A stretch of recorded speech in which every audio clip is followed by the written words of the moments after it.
Praise the lord. ప్రభువైన యేసుక్రీస్తు నామమున మీ అందరికీ శుభాలు. నీ దేవుడైన యెహోవా కనికరం గల దేవుడు గనుక నిన్ను చేయి విడువడు. ప్రియమైన దేవుని బిడ్డలారా, మీరు ఏ స్థితిలో ఉన్నా, మీరు ఎలాంటి పరిస్థితిలో ఉన్నా, మీ దేవుడు కనికరం చూపించే దేవుడు. మీరు దేవుని మాటకు లోబడక వెనుదిరిగిన వారైనా సరే దేవుడు మరలా మిమ్మల్ని పిలుస్తున్నాడు. ఆయన కనికరం మీకు చూపుటకు, ఆయన చేయించి మిమ్మల్ని లేవనెత్తుటకు. ఇదిగో ఈ వాగ్దానం అదే. నేను నాశనము చేయడు, తాను నీ పితరులతో ప్రమాణం చేసిన నిబంధనను మర్చిపోడు. మన దేవుడు మాట ఇచ్చిన దేవుడు, మర్చిపోయేవాడు కాదు.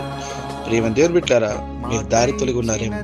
మరలా ప్రభు మిమ్మల్ని పిలిచి ఆయన ప్రేమతో కనికరించి మిమ్మల్ని ఆదరించుటకు చాలిన దేవుడిగా ఉన్నాడు. ఆమేన్.